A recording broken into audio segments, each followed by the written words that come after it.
Welcome back to Healthy Relationships. I'm Heidi, and I'm so glad that you're here. Thank you so much for all of your feedback. Your comments do two things. First of all, they inspire me. So I really appreciate you leaving the comments on how these videos are helping you. And the second thing is, you know how big of a place the internet is. So when you leave a comment, it actually helps us be able to help more people. So I just want to take a time out and just thank you from the bottom of my heart. We are growing and we're getting great feedback, and I know that we are helping people. Now, having said that, it's likely probably not your first video. If it is, welcome home. I am so glad you're here. But if it's not your first time and you've been watching videos for a while, I know that you are getting major results in your life. And I still want to encourage you to go all the way and check out our signature program that I created to implement all of this information and have it all in one place and have access to me privately so that we can actually talk to each other. And that's my heart's desire, is to take you to the next level. All right. So consider applying for Life School. It stands for Love Yourself First Empowerment School. And that's where we do all of our recovery and I do all of my deep dive support. So you can go over to lovecoachheidi.com and fill out and request a complimentary consultation. Okay. So let's dive into it today. On this channel, you know, we do everything toxic relationship recovery, codependency, dysfunction. We are here for it. And today we're continuing on our conversation about codependent relationships. Now, I can't tell you how many times I've heard, well, hey, he's codependent. No, I'm not codependent, but she is definitely codependent. She's got some codependency issues. Not me, not her. And I laugh a little bit because the reality is, it takes two to make a thing go right. It takes two to make it out of sight. Rob bass. Okay. But codependent is co. And we are usually two sides of the same coin on opposite ends of the spectrum. And whoop, that is how we attract. Because like does attract like, but it's seemingly opposite. And let me explain what I mean. So two codependency types that hook up all the time as a match made in hell is a withholder and a clinger. So I'm going to get into these two patterns today and talk about how it shows up and why they hook up and how it happens and how the insanity looks so that you can have awareness, because insight is the very first step. What we want to do is put that awareness in motion and help you make some massive changes in your life so that you can have, I just ate blueberries, the love and relationships that you really, truly deserve. Drama-free relationships. Hello, hallelujah, drama-free, right? Where you can be yourself and be loved for exactly who you are and you don't want to change anything or change anybody else. Consistency. You're not confused all the time or full of resentment or overwhelm or pain or anything else, all right? And that's all stemming from these codependent patterns. Like I said, I'm going to talk about the withholder and the clinger today. Now, I've come up with 8 different attachment personality patterns, I call them. I've invented this name, it's attachment personality patterns, and I've done it as a result of the almost decade worth of research that I did working inside of a treatment center where people were healing from codependence. And so I kept seeing these patterns emerge and kind of ran with it. And so you can download a copy of my free book, Attachment Personality Patterns, for now over at lovecoachheidi.com. If it's not there anymore, you're watching this a little later on, and it's at Barnes & Noble, honey, because I'm going to speak that into the universe, all right? It's at Barnes & Noble, and there'll be a book signing somewhere soon. And the people said amen. Okay, so let's get into these two patterns. Now, withholders are people that actually are very misunderstood because withholders are very sensitive people. But they learned a long time ago that vulnerability is weakness. So a withholder keeps their emotions to themselves. They have a very tough time expressing how they're feeling, or sometimes they're so good at not knowing or suppressing their emotions that they actually don't know how they feel. When you ask a withholder how they feel, they'll say, I think I feel. It's very hard to get them to crack open. They kind of have walls, you might have described this person as. A withholder also, they want intimacy. You need to understand, like a controller fears intimacy too, but a withholder longs for intimacy. It's just that they're afraid at the core that they're going to be rejected. And so they want people in their lives. So they bring them in, but then they kind of keep them at an arm's distance. It's like, come here, but not too close. And so if you're in a relationship with a withholder and you start to get really close to them, they will do things to have what I call distancing techniques, which is they will invite an argument with you to restore the balance, right? Because their worst fear is getting too close to you so that they actually love too much and they will lose you. So the worst thing for a withholder is like loving you more than you love them, right? So that would be a nightmare to a withholder. So they restrict their emotions, restrict their feelings. They can be very sexually active and intimate that way, but they'll settle for sex when they really want is deep intimacy and love. But again, they're not vulnerable enough to share what they're thinking or feeling. And so that real true intimacy very rarely gets created. Now, a clinger, on the other hand, is the same kind of spectrum. Withholder, the clinger, is an overshare.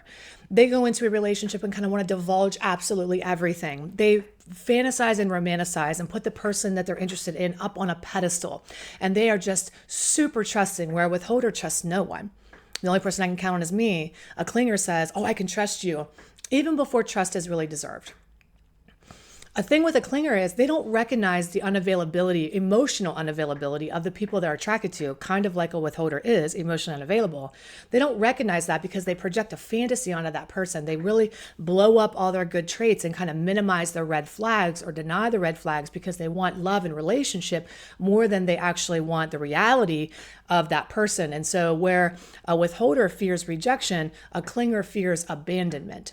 And so when they first get together, it is awesome for these two people. It's a match made in heaven at first because a withholder is like, oh my God, I don't have to talk. I don't have to do anything. I don't have to show my emotions and feelings because this person is just all up in it. I mean, they are sharing everything all the time. They're telling me how they feel. They're sharing their whole life story, so I don't have to. This is really great. And a clinger is like, well, this is really great because I can just be myself in this relationship and I feel really connected. Now, they don't feel connected because the withholder is really connecting to them. They feel connected because they're doing all the connecting, right? So that they don't see the red flags.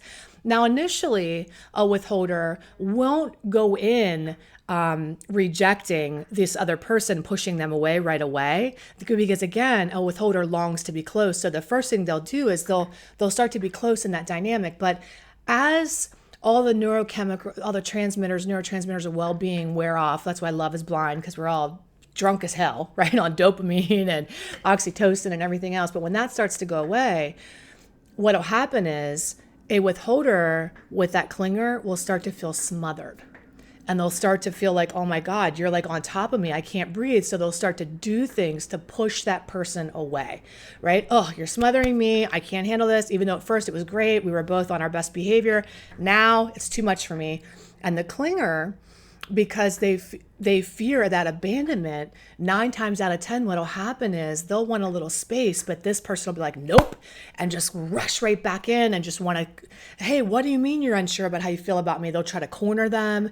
Tell me how you feel about me. Why are you confused? Relationship confusion for a clinger makes them so anxious and so that they just want to resolve it. So they go harder. They go deeper into trying to get commitment or whatever else it is. And now this withholder really feels smothered, so they do something drastic. A withholder that's super unhealthy might do something like really dramatic or drastic to kind of ruin that relationship, go MIA, ghost that person, what have you. And now eventually, here's where things go even worse, is that eventually a clinger will get so tired of that because they'll think, okay, the rejection will settle in, like the reality will settle in. And then they'll say, or the abandonment, will settle in, like I've been abandoned. And then they'll start to pull back. But then all of a sudden, so it should be over, right? They'll be like, oh man, that withholder wasn't right for me. Okay, they abandoned me, so piss off, I'll go find another person. This is why it's never over between these two personality patterns, because the minute that happens, this person is firing off this person's worst fear, which is rejection. And it takes them leaving for the withholder to be like, holy shit, no, wait, I might want you. Now you can't reject me. And it's not even that this person wants this person. It's that their neurosis has been triggered. Their fear has been triggered. They feel rejected. So what happens? Now they chase the clinger. And they go back in full tilt boogie. And they're like, yeah, I really want to be with you. And they switch roles. And the withholder becomes the clinger, and the clinger now becomes the withholder. Well, I don't really trust you. You have to prove yourself. You have to earn my trust over and again. And I'm going to tell you something. If you've been in this dynamic, you know how bananas and pajamas this dance is. You know how long you can do this for. We can do this for decades, where you only want me when I'm breaking up with you. And when I want to be with you, now you're smothered and you don't want to be with me. Now you've identified, oh my God, this woman has literally described my relationship in a 10-minute video. Holy shit. What's up with that? Well, takes one to know one, first of all, and I've done a lot of, dedicated my whole life to codependence and understanding these patterns and how we can break free. So awareness is the first step, but what's the second step? It's putting that awareness in motion, aim, right? Success, aim for success. So that means scheduling a complimentary consultation, seeing if our program is a good fit for you so that you can come in and unravel these patterns, because I don't know if your relationship can work, but I do know that if you understand your patterning and their patterning, you will know if it's going to work or not. You will know. You will finally answer that question, can this be fixed or saved? Should I stay or should I go? Once and for all, and get off the fence. You'll finally stop, if you're a clinger, feeling constantly abandoned by people when you put your heart and soul and people leave you. And as a withholder, you'll finally stop feeling so misunderstood and learn how to receive and let intimacy in and not have it be such a scary thing. All right. There is healing on the other side of this, in the side of the program. And that's what I want for you. Codependency recovery. Okay. Love you. Take excellent care. Go over to lovecoachheidi.com, sign up for a complimentary consultation. And as always, like I said at the beginning of this video, your comments mean the world to me. They are life. Okay. I love hearing from you. I'm so grateful that you take the time to tell me how these videos are helping you, because that helps me. It gives me energy. It gives me fuel to keep coming back in. All right. Take excellent care. I'll see you really soon. All right. Bye-bye.